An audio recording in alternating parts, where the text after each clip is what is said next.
Anti-Semitism, it develops, it evolves, and why shouldn't it? Because it lives within the very foundations of human society. Because the egoistic desire that exists in man, the more it evolves, the more it feels that in front of it there is something that is its very opposite, which is that point that's called Israel, or a Jew, that says that it's necessary to develop, to evolve above the ego, that instead of dispersing and moving away from each other, that we have to reach love another as yourself. And that point is the very opposite of our nature, and it exists in several people that are called Jews.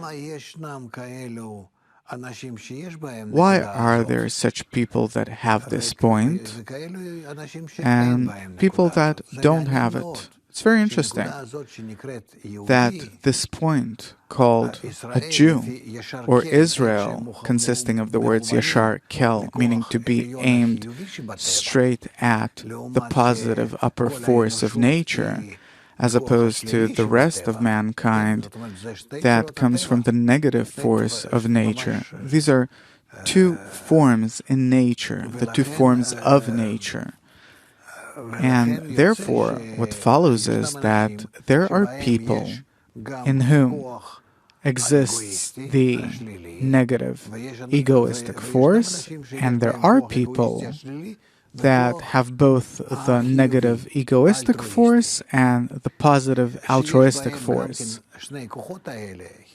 And when both of these forces exist in them, the positive and the negative, they're called Jews, according to their inner essence.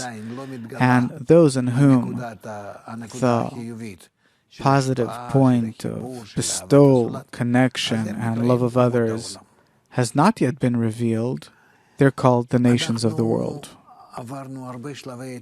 We went through many stages of development throughout history, and that point that was revealed in ancient Babylon and some of the Babylonians called the point in the heart, the point of bestowal, of love of others, of connection. This point developed in Babylon,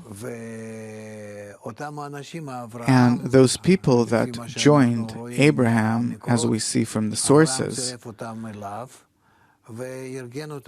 Abraham arranged them as a group, and he called this group Israel, consisting of the words Yashar Kel, meaning those that are aimed straight at attaining the upper force of nature, which is the force of bestowal, as opposed to the force that exists in human beings, which is the force of reception, which is the opposite force. And this is how they develop these two groups. There were those who left the group of Israel and were inclined toward what we call the nations of the world, and there were those from the nations of the world that felt that they have this special closeness, something that draws them to Israel, and this is what they did. Meaning, Jews are not a nationality, but it is according to the point in the heart in which a person feels associated with the positive force of nature and not the negative force that all of mankind is in, that comes from the ego.